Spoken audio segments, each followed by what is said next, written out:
Avant de plonger dans cette histoire incroyable, pensez à vous abonner à la chaîne et à activer la cloche. Ici, chaque récit a quelque chose à dire, et vous ne voudrez pas en manquer un seul. La pluie tombait doucement sur la grande avenue de Washington, créant de petits ruisseaux sur le goudron noirci. Amelia Johnson, fille du général en chef de la police, descendait de sa voiture avec l'assurance naturelle que confèrent le pouvoir et le prestige familial. Ses cheveux impeccables, son tailleur sur mesure et son sourire élégant étaient l'incarnation de la perfection. Pourtant, ce soir-là, son identité allait être mise à rude épreuve.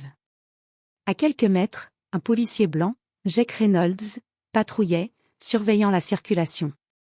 Sans connaître qui elle était, ni la famille qu'elle représentait, il remarqua seulement une jeune femme noire traversant la rue d'un pas qu'il jugea trop confiant. Dans un réflexe brutal et condescendant, il lui cria.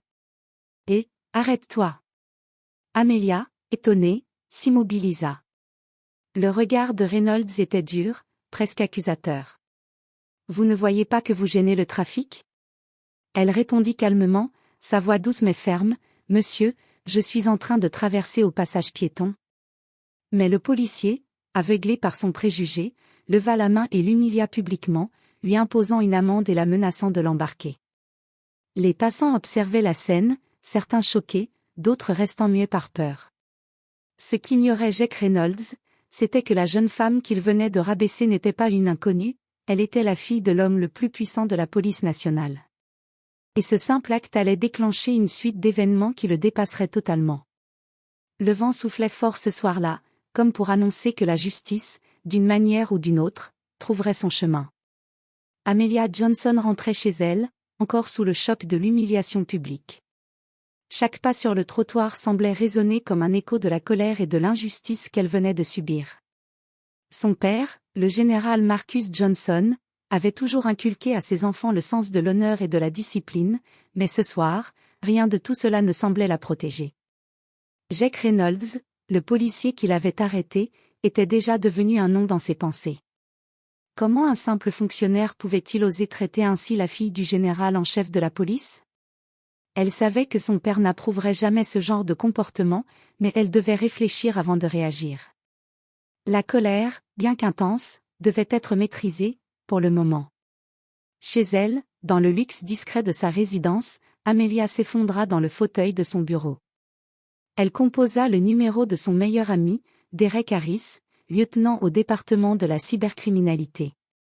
Derek avait toujours été son confident, celui à qui elle pouvait tout dire sans crainte du jugement. « Amelia, ça va ?» demanda Derek d'une voix inquiète. « Non, Derek, pas du tout. Un policier m'a humilié en pleine rue, et il ne savait même pas qui j'étais. » Derek écouta en silence, puis murmura. « Si c'est Jake Reynolds, je connais ce type. Il est connu pour son arrogance, et pour son manque de respect envers ceux qui ne lui ressemblent pas. » Amelia serra les poings. Le sentiment d'injustice se transformait en une résolution glaciale. Elle savait qu'elle ne pouvait pas laisser cela passer. Mais comment riposter sans mettre en danger sa propre carrière ou provoquer un scandale national ?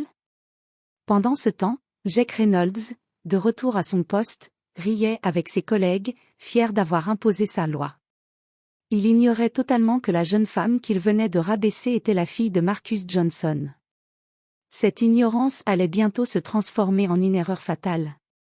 Et dans l'ombre, Marcus Johnson, dans son bureau du quartier général, reçut un rapport anonyme décrivant l'incident. Ses yeux s'emplirent d'une froideur que peu de gens avaient déjà vue. Il savait que la tempête venait de commencer. Le jeu venait de changer. Le lendemain matin, Amelia se leva tôt, le visage toujours marqué par l'humiliation de la veille. Mais cette fois, ce n'était plus la colère aveugle qui la guidait, mais la stratégie. Elle devait agir avec intelligence. Chaque geste, chaque mot devait être calculé. Après tout, elle connaissait le terrain mieux que quiconque, la police, les procédures, les médias, rien n'échapperait à sa vigilance. Elle prit rendez-vous avec Derek Harris dans un petit café discret, loin des regards indiscrets. Entre deux gorgées de café noir, elle lui expliqua son plan, documenter l'incident, rassembler des preuves et identifier tous les témoins. Derek hocha la tête, impressionné par sa lucidité. « Amelia, tu as raison, dit-il. On ne peut pas laisser ce type impunément te humilier.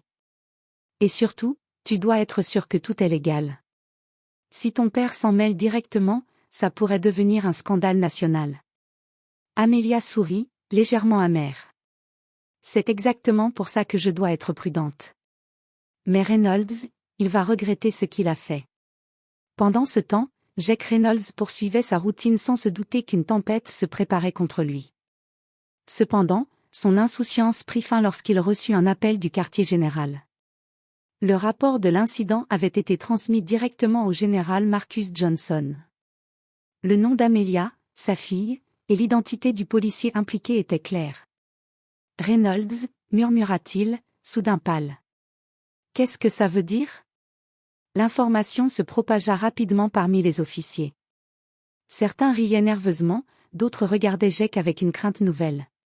Humilier la fille du général en chef n'était pas un acte anodin. Dans l'ombre, Amelia et Derek travaillaient déjà à construire un dossier solide, témoignages de passants, vidéos de surveillance, et même publications sur les réseaux sociaux pour documenter l'humiliation.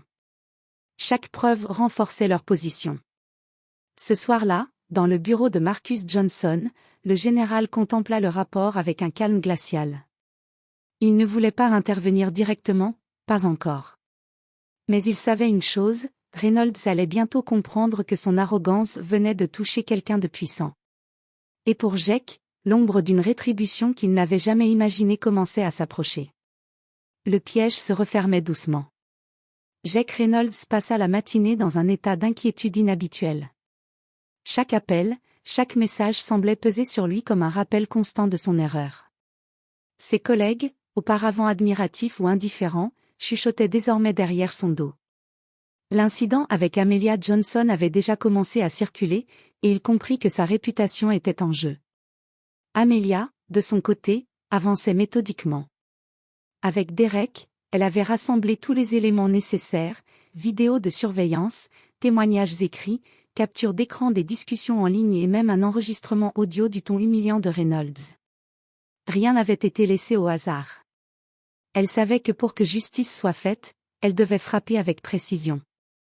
Elle décida de passer à l'action lors d'une réunion officielle de la police, où Jake devait être présent. Son père, Marcus Johnson, avait préparé une manœuvre subtile. Plutôt que de confronter Reynolds directement, il laissa Amelia présenter ses preuves de manière professionnelle et mesurée. « Messieurs, » commença Amelia d'une voix calme mais ferme, « je veux attirer votre attention sur un incident survenu hier soir.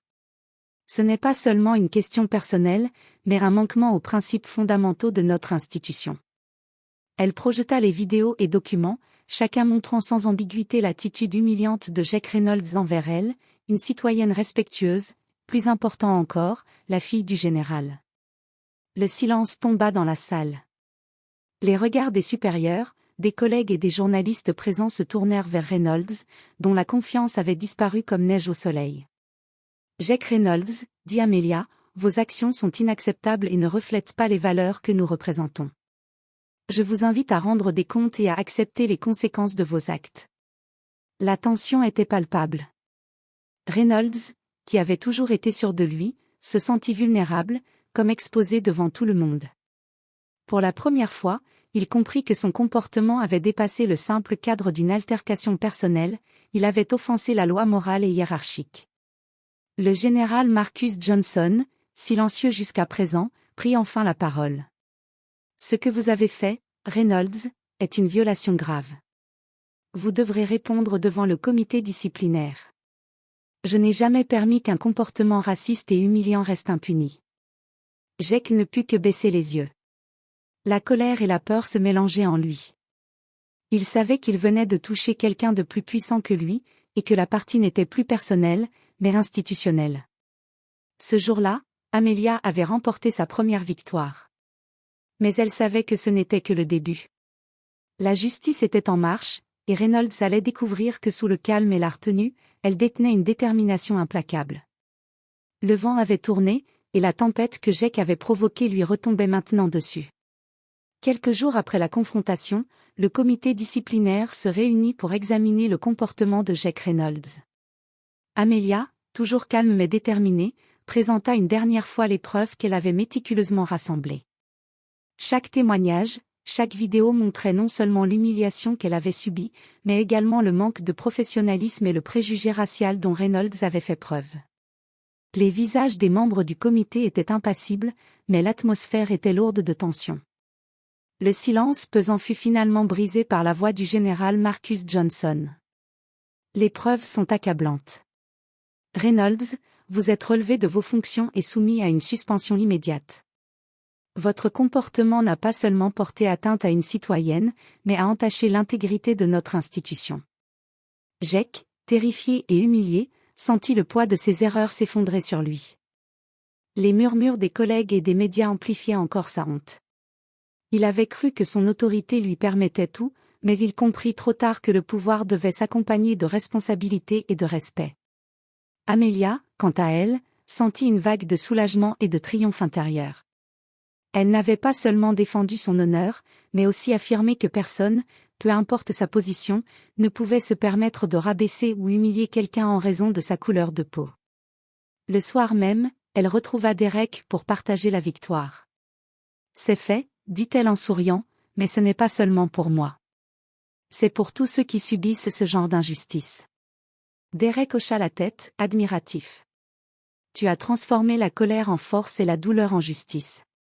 C'est impressionnant. » Quelques semaines plus tard, Jake Reynolds fut non seulement relevé de ses fonctions mais également assigné à des travaux disciplinaires et à des séances de sensibilisation obligatoires. L'humiliation qu'il avait infligée fut désormais retournée contre lui, et sa réputation ternie. Amelia, quant à elle, continua sa vie avec dignité et confiance, sachant qu'elle avait tourné une page importante.